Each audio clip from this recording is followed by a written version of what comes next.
Waalaikumsalam. Iya, silakan masuk. Ya, selamat pagi Sofi. Ada Ibu. Iya, silakan duduk. Terima kasih ya sebelumnya Sofi udah bersedia hadir ke ruangan BK ini. Kira-kira itu kenapa jadi dipanggil Bu? Oh, gak apa-apa, Ibu cuma mau sedikit aja berbincang-bincang sama Sofi. Iya. Tapi sebelumnya mohon maaf ya Ibu mengganggu waktunya sebentar. Iya Bu, nggak apa-apa. Iya. Kabar Sofi gimana hari ini? Baik, sehat? Alhamdulillah baik Bu, sehat, tapi kurang mood Bu. Jadi kurang semangat ini karena kurang mood hari ini. Iya Bu, karena akhir-akhir ini lagi malas belajar Bu. Harus belajar. Gitu. Iya, jadi sebelum Sofi bercerita lebih lanjut, jadi Ibu mau menjelaskan dulu ya sedikit tentang bagaimana proses konseling hari ini kita lakukan.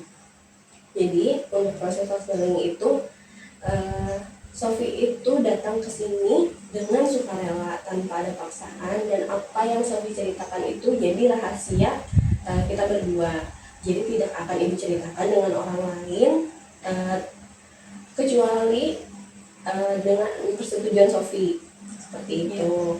Ya, jadi belakangan ini Ibu itu mendapat banyak laporan dari teman-teman, dari guru-guru. Itu Sofi katanya kalau di kelas itu yang biasanya aktif, tapi akhir-akhir ini itu menjadi pasif dan kayak kurang semangat. Kadang tugas dari guru-guru itu banyak yang tidak maksimal dikerjakan Sofi. Jadi kalau Ibu boleh tahu nih, apa yang Sofi rasakan sebenarnya?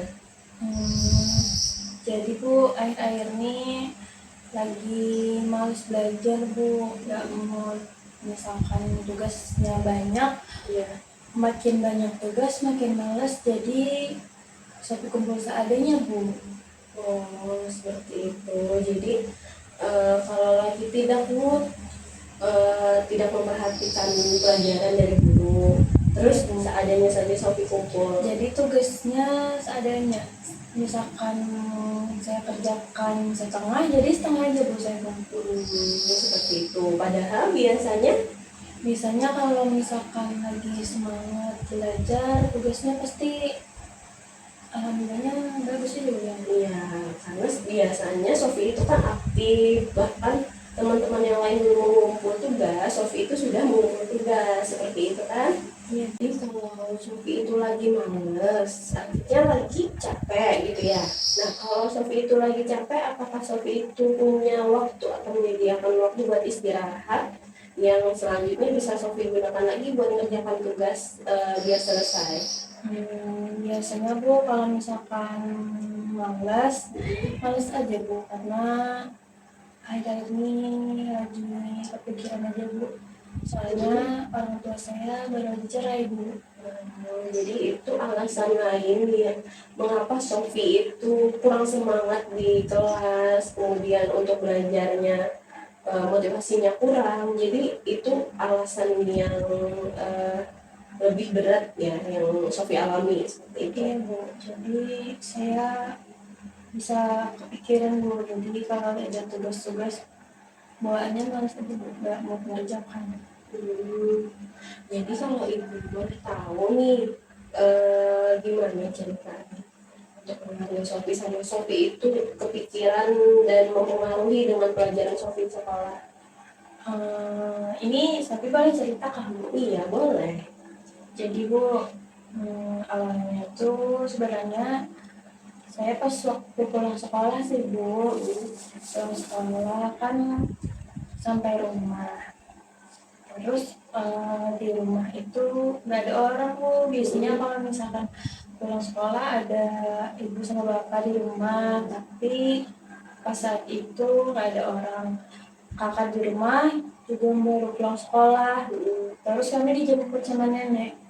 Jadi katanya disuruh milih mau tinggalnya sama siapa, sama bapak atau sama ibu. Jadi awalnya nggak ada dikasih tahu Bu sama bapak atau sama ibu, Kalita, terus kakak nenek atau mau ikut nenek aja. Jadi Sofi sama kakak berdua ikut nenek aja. Ya, jadi untuk saat ini Sofi sama kakak itu tinggalnya sama nenek. Iya. Ya, kalau ibu boleh tahu untuk ibu dan bapak Sofi itu apakah masih berkomunikasi dengan Sofi dan mungkin memberi nafkah untuk Sofi lanjut sekolah? Kalau setiap pagi masih dijemput sama bapak diantar sekolah Bu, terus dikasih uang jajan. Tapi kalau misalkan disuruh pulang, kami sama kakak pulangnya ke rumah nenek aja. Jadi akhir-akhir ini pikiran aja Bu, karena beda sama kan biasanya pulangnya ke rumah, jadi semangat belajar. Kalau sekarang pulangnya ke rumah nenek jadi kayak beda aja Bu suasananya, jadi nggak ada Jadi kurang semangat karena situasinya sekarang sudah berbeda. Eh, saat Sofi tahu situasinya yang sekarang itu berbeda dari yang dulu, apa yang Sofi rasakan? Hmm, yang pertama sedih sih Bu, terus nggak ada tempat buat cerita aja. Biasanya kan bisa cerita di sekolah ngapain sama ibu sama bapak di rumah, tapi sekarang kayak susah aja Bu ceritanya kalau sama nenek. Sama kakak juga kan pulangnya lebih sore karena sekolahnya jauh, terus nggak ada tempat cerita aja Bu. Sama kalau misalkan ada tugas-tugas kan biasanya diajarin, tapi sekarang nggak ada yang ngajarin lagi Bu. Jadi kalau bapak masih ada interaksi setiap hari, tapi kalau ibu Sofi bagaimana? Kalau ibu biasanya malam-malam bisa sih Bu jenguk ke rumah nenek, katanya mau ikut ibu kah pulang, tapi kami kayak males aja Bu sama kakak karena kayak beda aja kalau misalkan pulang ke rumah kan di rumah kosong, nggak ada orang. Jadi gak ada semangat Bu buat belajar. Ya. Jadi kalau Sofi merasa berbeda sekarang, perasaan Sofi tadi kan kurang bersemangat. Nah, setelah itu apa yang Sofi lakukan? Kalau saat Sofi kurang semangat, itu apa yang Sofi lakukan? Biasanya kalau misalkan lagi kurang semangat Bu ngelamun aja Bu, tapi kalau di sekolah biasanya kadang bisa lupa sih Bu kalau di sekolah, tapi kalau misalkan sudah mau pulang itu ingat lagi Bu. Jadi kalau misalnya ketemu teman-teman di kelas tuh kadang lupa buat kayak kejadiannya tuh gak pernah dirasakan, tapi kalau sudah mau pulang ingat lagi. Jadi kalau misalkan mengerjakan tugas kadang di sekolah, tapi itu pun setengah-setengah Bu, jadi kayak pernah saja kalau di rumah. Nah, jadi akhirnya apa yang Sofi rasakan itu berdampak dengan pelajaran Sofi yang di sekolah maupun yang tugas pekerjaan rumah PR.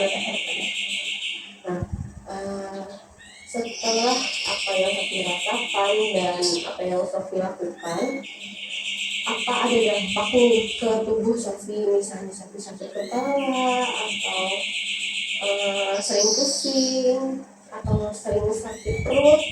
Kalau di rumah kadang bisa pusing Bu, karena mungkin kebanyakan mikir.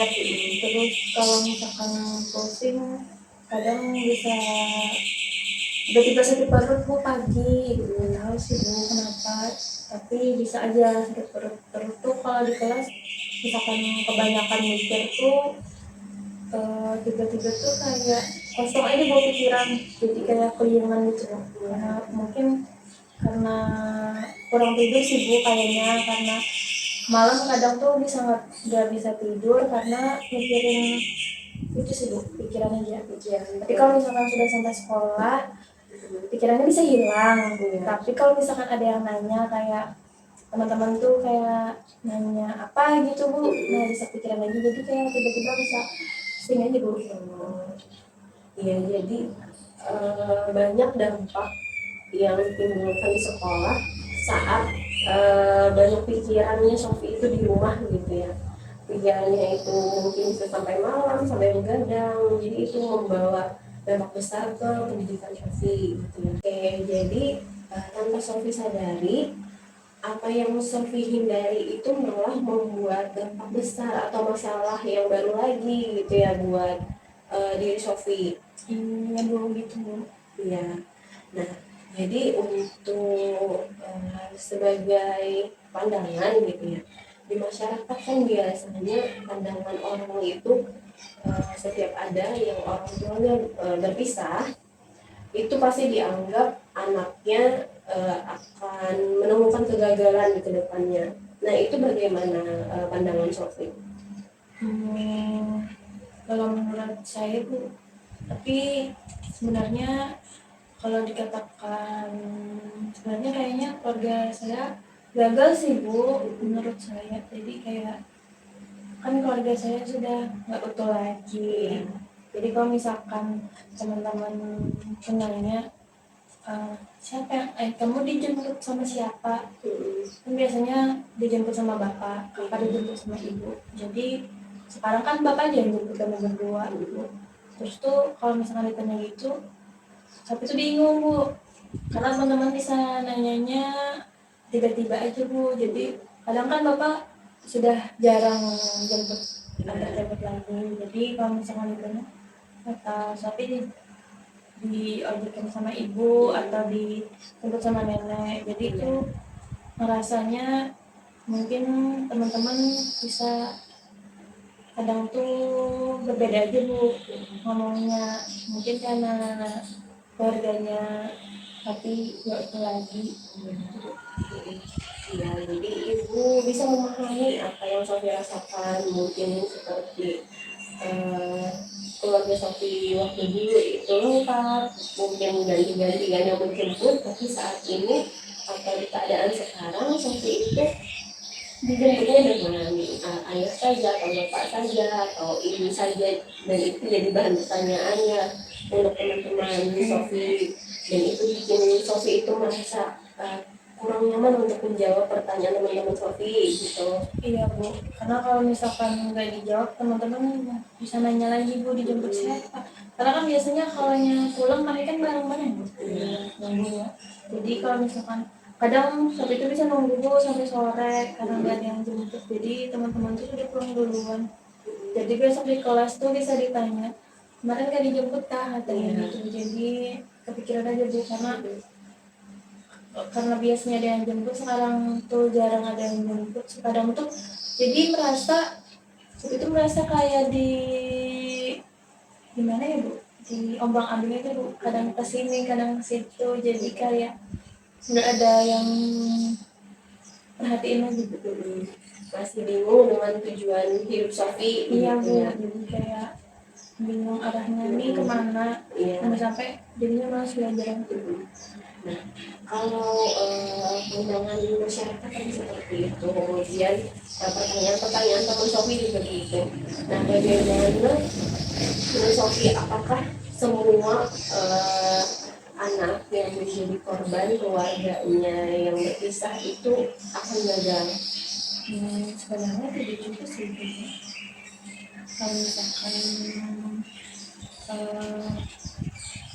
berpikir bisa, kayaknya gak mungkin gagal sih Bu. Tapi kalau misalkan masih berpikir atau nggak ada arah kayak gini, kayaknya bingung aja Bu jalannya kemana. Ya, mungkin di saat ini Sofi itu bingung ya, karena Sofi itu dibesarkan dengan keluarga yang memberikan nilai keluarga yang utuh itu adalah keluarga yang baik seperti itu, jadi harus keluarga yang utuh. Kemudian di satu sisi juga Sofi berpikir untuk bisa tetap lanjut atau membahagiakan keluarga dengan pendidikan Sofi. Iya Bu, begitu. Ya, jadi Sofi itu masih bingung mau mana arahnya.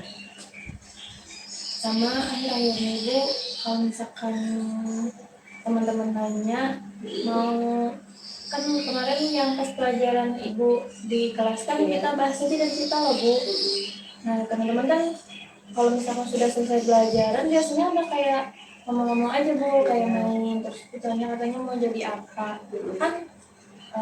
Sekarang tinggal sama nenek katanya gitu lah Bu. Jadi kalau misalkan cita-cita Sofi kan mau jadi dokter Bu, terus kata teman-teman kan sekarang tinggal sama nenek, jadi bingung aja Bu jawabnya kayak gimana, karena kan teman-teman masih sama orang tuanya. Jadi permasalahan Sofi ini menurut Sofi bisa mengganggu untuk cita-cita Sofi ke depannya. Iya Bu. Gitu ya. Jadi ada dua sisi dari Sofi tadi, dari keluarga yang memberikan nilai yang tinggi untuk keluarga yang utuh, kita keluarga yang baik. Kemudian satu sisi juga Sofi tadi ingin melanjutkan pendidikan Sofi sampai berhasil seperti itu ya. Nah, untuk di sesi konseling ini kita bisa mencari cara atau jalannya bagaimana kedua sisi itu bisa kita jalankan berdampingan seperti itu. Jadi tidak ada satu sisi yang dikalahkan atau satu sisi yang diutamakan, tapi bagaimana caranya kita mencari untuk keduanya itu bisa berjalan berdampingan seperti itu. Ya, jadi karena ibu itu melihat Sofi itu di satu sisi Sofi itu menjadi pribadi yang gigih ya, kemudian aktif, kemudian semua mata pelajaran itu bisa Sofi ikutin dengan baik. Tapi dengan adanya permasalahan ini bukan berarti Sofi itu lemah, tapi karena Sofi itu ada permasalahan ini menjadikan motivasi untuk Sofi itu bisa lebih berhasil, jadi tidak ada stigma negatif juga dari masyarakat seperti itu ya. Oh seperti itu Ya. Jadi bukan berarti Sofi lagi ada masalah ini Sofi itu lemah, tapi ini menjadi motivasi. Jadi kalau di sesi konseling ini bisa membantu Sofi, apa yang mau Sofi lakukan? Yang pertama kayaknya mau semangat belajar lagi, karena menurut dari apa yang ibu sampaikan tadi, mungkin yang harus ulun lakukan semangat belajar dulu, karena kalau ulun rasa semangat belajar ulun memang kurang banget Bu, karena mungkin karena malas tadi kata ibu, atau ulun karena nggak muat. Yang pasti ulun harus semangat belajar lagi, terus mengerjakan tugasnya berarti harus tepat waktu Bu. Tapi biasanya kalau biar semangat itu belajarnya sama teman-teman sih Bu di kelas, jadi kayak ada yang menemani aja.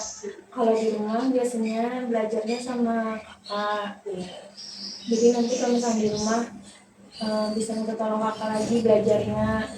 Terus aku juga mau dapat nilai ulangan yang bagus Bu, karena menurut Sophie kalau misalkan nilai ulangan yang bagus tapi kan dapat nilai yang bagus ya, itu semoga aja nanti nilai kenaikan kelasnya bagus Bu. Jadi orang tua Sophie melihat karena nilainya bagus, jadi ya mungkin orang tua bisa berpikir lah Bu mau lebih baik lagi.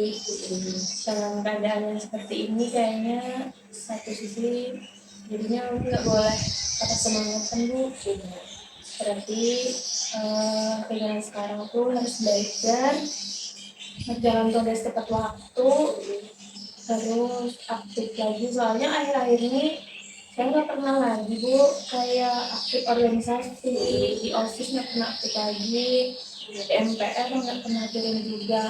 Sama kemarin berapa kali pramuka sudah izin, jadi sempat mau dipanggil karena sudah 3 kali nggak turun Bu. Terus tuh waktu di sekolah kan ada dilihat Pak, nah kemarin disuruh sama ibu buat ikut lomba, nggak pernah ikut lagi juga. Jadi kayaknya harus aktif lagi kegiatan-kegiatan. Mungkin dengan kegiatan ini saya bisa lebih mood sih Bu, kayaknya bisa lebih menghilangkan pikiran-pikiran yang ada biasanya muncul itu. Dari yang banyak Sofi ingin tahu perubahannya apa sebelumnya Sofi itu ada melakukan usaha atau sedikit usaha buat motivasi Sofi itu kembali lagi atau ada usaha yang Sofi lakukan ke keluarga untuk misalnya menceritakan apa yang Sofi rasakan begitu, apa ada pernah? Biasanya ada sih dulu ngomongnya sama kakak, cuman karena kakak jarang jadi mana ya sering main aja keluar, jadi biasanya kalau misalkan sudah bilang ke kakak bilangnya ke nenek juga, kayak cerita aja sedikit di sekolah kayak gimana ya. Terus kalau misalkan nggak semangat biasanya dikasih nenek es krim sih bu, terus ya semangat aja belajarnya dikit-dikit, karena mungkin karena sudah lebih enakan lagi sih bu. Tapi kalau misalkan lagi memang nggak mood, kayaknya bawaannya bisa mau diem aja di kamar. Jadi untuk hasil yang Sofi rasakan untuk usaha yang pernah Sofi rasakan itu sampai ini atau bagaimana? Kemarin tuh karena belajarnya, mungkin karena kemarin belajarnya lebih agak fokus sih bu sedikit, nilai matematikanya kemarin bagus nggak sama dia. Tapi Sofi apa sudah merasa puas atau masih merasa puas dengan usaha Sofi itu seperti itu? Kayaknya masih belum sih bu, karena kadang masih pikiran-pikiran negatif tuh masih sering muncul banget bu. Ya, jadi untuk permasalahan keluarga itu tetap masih ada bagi Sofi gitu ya, masih berat. Masih kalau di sekolah masih kebareng-bareng sih bu, jadi kayak ada pikirannya tuh sering muncul bu. Iya, seperti itu. Jadi karena Sofi itu sudah ada memberikan usaha-usaha ya bagaimana cara mengurangi beban Sofi. Jadi untuk harapan ke depannya itu apa yang Sofi harapkan bisa perubahannya? Harapannya yang pertama yang pasti semangat belajar lagi bu.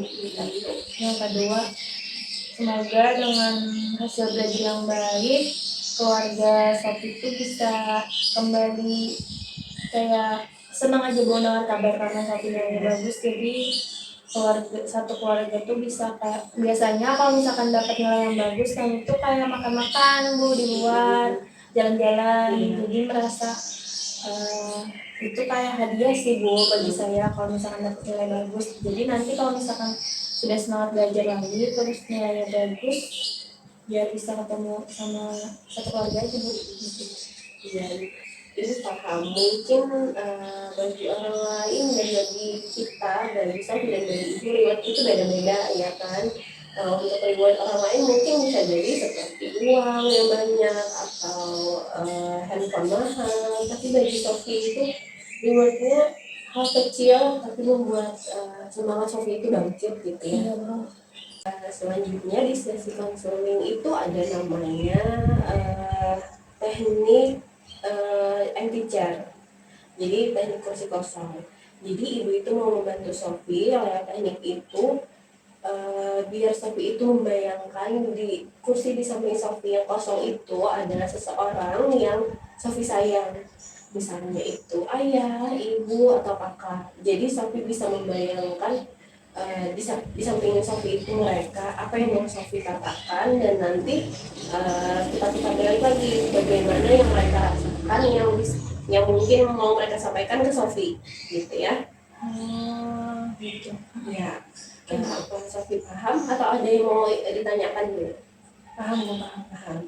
Ya, tapi untuk apa yang Sofi bicarakan dan Sofi sampaikan tentang perasaan Sofi, ibu ingatkan lagi tidak akan ibu ceritakan ke orang lain gitu ya. Jadi apapun yang Sofi rasakan tentang orang tua Sofi itu bisa Sofi sampaikan di sini gitu ya. Oke bang. Ya. Jadi untuk yang pertama dulu Sofi duduk di situ dan bayangkan di kursi kosong ini adalah ibu Sofi. Jadi apa yang Sofi rasakan dan apa yang mau Sofi sampaikan untuk ibu Sofi?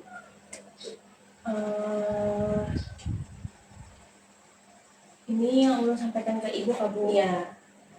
Yang pertama, ibu Semoga dengan Sophie semangat belajar lagi, nilai yang bagus, Ibu bisa bangga dengan nilai dari hasil ulangan Sophie naik kelas nanti. Semoga nanti habis itu kita bisa main sama kakak sama ayah lagi. Udah? Atau ada lagi yang mau saya sampaikan? Sudah. Udah. Ya, jadi itu tadi yang Sofi rasakan, yang Sofi sampaikan untuk Ibu Sofi ya. Nah, kemudian anggap di kursi yang kosong ini tadi Sofi di sini, dan Sofi bayangkan Sofi menjadi Ibu Sofi, dan di sini ada Sofi. Apa yang mau Ibu Sofi sampaikan untuk Sofi? Jadi bayangkan menjadi ibu gimana? Iya nak, ya Ibu bukan meninggalkan. Dengan keadaan sekarang kita tetap bisa sama-sama Sophie belajar dengan baik dan dapat nilai yang plus. Itu salah satu cara membanggakan Ibu, karena Ibu dari Sophie kecil sangat bangga dengan Sophie karena semua nilai dan juara Sophie itu salah satu hal yang sangat berharga bagi Ibu. Ya, jadi itu tadi yang disampaikan Ibu Sofi untuk Sofi ya. Nah, kemudian bayangkan lagi ya, di kursi kosong ini ada ayah Sofi atau bapak Sofi. Jadi apa yang mau Sofi sampaikan untuk bapak? Buat bapak, Sophie mau setiap hari dan terjemput lagi. Terus kalau pulang ditunggu di depan sama kayak teman-teman. Terus kalau nanti misalkan Sophie semangat belajar lagi, dapat nilai yang bagus, mau main lagi sama makan-makan di luar lagi sama kakak, sama bapak, sama ibu. Nah, apa ada yang mau Sofi sampaikan lagi buat bapak? Sudah. Jadi untuk kita balik lagi posisinya, anggap di sini bapak Sofi, yang itu dan di sini ada Sofi. Jadi apa yang mungkin bisa disampaikan bapak Sofi untuk Sofi? Iya nak, bapak pasti selalu antar jemput kalau kerjaan bapak sudah selesai. Kalau misalkan bapak ada kesibukan, pasti bapak minta gantikan sama ibu atau nenek, karena bapak gak pernah udah menjemput, karena itu tanggung jawab bapak. Jadi bapak selalu mikirkan gimana caranya sampai pulang, dan nanti kalau misalkan sudah libur kita bisa main sama makan-makan lagi. Ya. Kemudian yang terakhir itu bisa Sofi bayangkan kakak Sofi yang ada di sini. Jadi apa yang mau Sofi sampaikan terhadap kakak?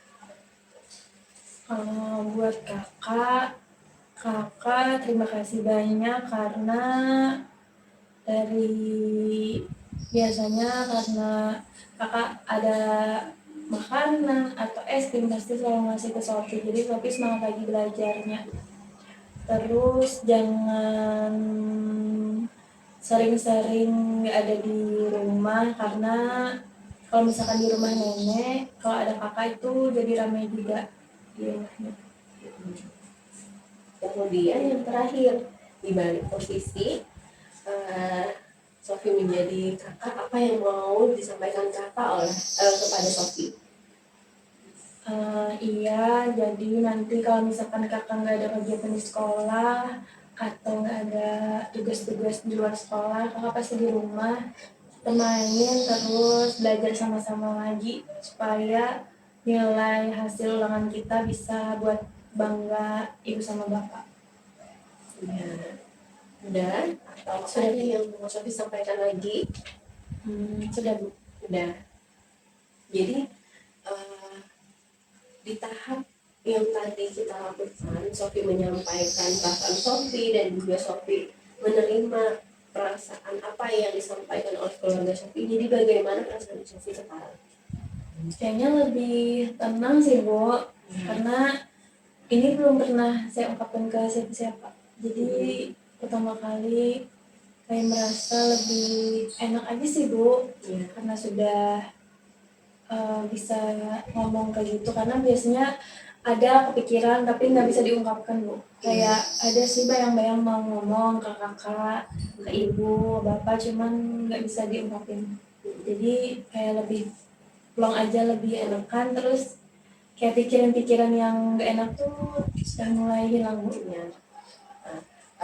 Mungkin Sofi boleh minum dulu biar lebih tenang dan juga bisa tambah semangat lagi gitu ya untuk menghadapi kehidupan Sofi ke depannya.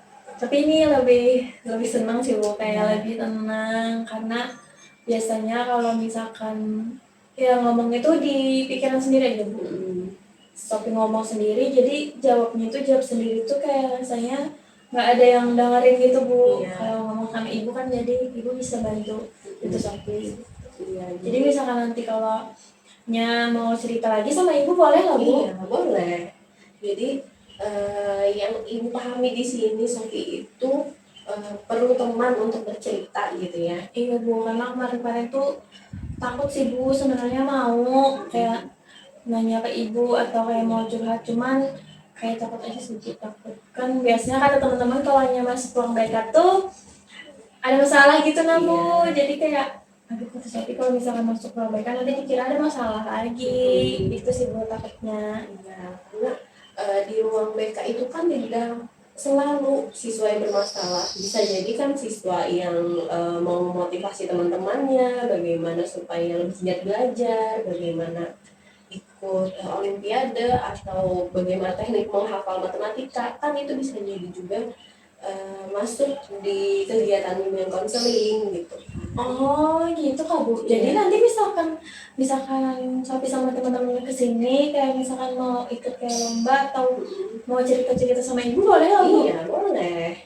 Karena kemarin tuh dikiranya nggak bisa Bu, kayak sebenarnya berapa kali mau cerita, bingung ceritanya ke siapa. Jadi sudah di pikiran sendiri aja Bu. Ya. Jadi untuk yang seperti ini kan bisa mengubah sedikit-sedikit stigma orang lain, bagaimana kebijakan BK, bagaimana proses bimbingan konseling itu terjadi gitu kan. Jadi sudah mengubah dari stigma negatif ke arah yang stigma positif gitu. Jadi sekarang kalau misalkan sama ibu boleh cerita apa aja lah Bu. Iya boleh cerita apa aja. Yang penting di ruang BK atau misalnya kita di luar bisa, tapi cuma kita berdua dan itu jadi rahasia kita berdua gitu. Oke Ibu. Iya. Nah, jadi ini mau tanya lagi nih. Jadi untuk di tahap sampai sekarang ini apa perubahan yang dirasakan Sofi dari yang sebelumnya? Yang pertama lebih plong sih Bu, lebih enak. Kan tadi tuh kayak sesek aja Bu, kayak agak lemas. Tapi sekarang kayak nggak tahu tiba-tiba lebih enak aja Bu. Kayak ngomong sama ibu tuh kayak mungkin karena ibu mendengarkan, jadi kayak lebih plong aja Bu. Kayak pikiran tuh lebih enakan. Kalau sekarang kayaknya kalau misalkan belajar lebih semangat lagi Bu, karena yang pasti kata ibu tadi tujuannya harus membanggakan orang tua dulu, terus semangat belajar lagi. Jadi nanti kalau misalkan dapat nilai bagus, ketemu dengan nenek, ibu, sama bapak pasti banget dengan nilainya. Jadi pandangan Sofi dengan Sofi itu kembali rajin belajar, kemudian motivasi sekolah Sofi itu tinggi, harapan Sofi itu bisa menjadikan keluarga Sofi itu lebih perhatian lagi gitu. Iya Bu, jadi nanti kalau misalkan dapat nilai bagus pasti bapak sama ibu kan perhatian lagi. Jadi nanti bisa dapat hadiah lagi Bu, jalan-jalan, makan, terus kemana-mana sama ibu sama bapak sama kakak. Jadi selama ini kalau dapat nilai yang tinggi atau yang memuaskan seperti itu, Sofi itu dapat reward dari keluarga berupa kasih sayang seperti iya itu. Bu, kalau dari barang-barang jarang sih, karena kata ibu sama bapak kalau misalkan mau sesuatu bilang aja, tapi kalau Iya. misalkan biasanya dapat nilai bagus atau hasil ulang yang bagus, biasanya seringnya makan-makan sih Bu, kayak pelayan kecil aja kata bapak ibu. Seperti itu. Nah, jadi setelah semua yang kita lakukan di sini tadi dari awal sampai proses sekarang, jadi apa harapan Sofi untuk kedepannya? Harapannya semoga nanti kalau misalkan Sophie ada sesuatu, Sophie harus bisa ngomong langsung kan Bu, ke bapak atau sama ibu. Ngungkapinnya harus bisa, ngomong aja kalau mau sesuatu, terus harus semangat belajar. Kalau misalkan di kelas aktif bertanya lagi, kegiatan-kegiatan aktif lagi. Kalau misalkan lagi malas belajar, ingat lagi tujuannya buat membanggakan orang tua. Ya. Nah, untuk yang Sofi ingin lakukan tadi, kira-kira untuk penilaiannya nih dari skala 1 sampai 10, seberapa yakin Sofi bisa melakukan itu? Kayaknya kalau untuk sekarang 1 sampai 9 deh Bu. Kalau misalkan sudah saya lakukan berarti 10. Iya, berarti untuk sekarang Sofi yakin di angka 9 ya? Sofi Yakin Bu, lakukan. yakin bisa. Ya, jadi Sofi sudah ada tekad dan niat gitu ya. Harus untuk yakin berubah. sih Bu berubah karena kan sebentar lagi mau ulangan nih, Iya, harus yakin. benar. Jadi 9. Jadi misalkan nanti dapat nilainya yang bagus berarti 10. Iya. Jadi untuk menambah sisi dari keyakinan Sofi itu tadi, mungkin selanjutnya bisa kita melakukan pengisian lembar komitmen ya. Lembar komitmen itu apa Bu? Jadi lembar komitmen itu ada yang Sofi lakukan. Jadi Sofi catat di sini. Misalnya Sofi mau minggu depan itu melakukan apa, jadi bisa Sofi lakukan di sini. Dan itu menjadi pengingat juga kata Sofi tadi kan. Mengingat lagi untuk Jadi misalkan minggu pertama ini yang saya lakukan kan Iya. Bu, terus nanti minggu kedua. Nanti kalau misalkan Sabtu depan Sophie kesini lagi di bawah Bu kertasnya. Iya boleh. Siapa tahu mau ada yang Sofi tanyakan lagi atau mau Sofi tambah di lembar komitmennya bisa. Oke, berarti dalam seminggu misalkan Ibu Sophie mau ketemunya hari Rabu bisa berarti. Iya boleh. Berarti nanti Sophie bawa kertasnya. Iya. Kalau misalkan dalam seminggu Sophie melakukan satu aja nggak apa-apa lah Bu di sini. Nggak Berarti apa-apa. Sophie tulis 1 aja. Iya. Tapi kalau misalkan ada yang lain lagi kayak 2 atau 3, Sophie tulis aja langsung ketiganya Bu. Iya. Kan yang penting Sofi itu sudah ada niat dan melakukan perubahan. Seberapa banyak yang Sofi lakukan itu tergantung Sofi. Oke Bu, bisa Bu. Ya. Nanti Sophie bawain lagi Bu. Iya. Jadi untuk di masalah yang ini apa ada yang mau Sofi sampaikan lagi atau ada yang merasa jawaban dari ibu itu masih kurang? Nggak ada sih Bu, Nggak ada. soalnya sudah plong sih Bu, sudah enakan. Karena tadi ulun rasanya takutnya kurang BK dimarahin gitu Bu, tapi ternyata enggak. Enggak. Kan Malah lebih enak sih Bu daripada Iya. pertama tadi ulun ngerasa kayak banyak beban pikiran aja Bu, tapi sekarang sudah enak. Iya, jadi sudah plong ya, sudah semangat lagi belajarnya, semangat di kelas, semangat di rumah gitu ya. Berarti nanti kalau misalkan mau ketemu ibu nggak apa-apa lah Bu. Iya. Kalau misalkan nggak hari Rabu atau misalkan hari Jumat langsung kesini nggak apa-apa lah Bu. Iya boleh, yang penting kalau ibu ada di ruang BK, kita bisa lakukan konselingnya. Kalau ibu lagi ada tugas di ruangan lain, mungkin saat itu ibu lagi sibuk, jadi bisa Sofi tunggu ibu ada di ruang BK gitu. Oke Bu. Berarti ini nanti ulun bawa dan tanda tangan ibu nanti Kak Bu. Iya boleh nanti. Terima kasih banyak karena hari ini sudah meluangkan waktu ibu. Karena Iya. kemarin tuh bingung Bu mau nanya kalau misalkan kurang BK tuh kayak gimana. Jadi sekarang sudah enakan. Iya. Ibu makasih banyak. Jadi nanti kalau misalkan kesini lagi, nggak apa-apa lah Bu, langsung aja. Iya boleh, langsung aja. Yang penting ada ibu di sini. Kapanpun itu waktunya boleh buat Sofi mau cerita lagi ya. Oke Bu, Ibu izin keluar dulu karena habis ini ada pelajaran lagi. Iya boleh, nanti izin dulu ya masuk sama guru mata pelajarannya. Oke Bu, makasih banyak Ibu. Iya, sama-sama. Ibu. Ya, semangat ya Sofi. Assalamualaikum Ibu. Waalaikumsalam.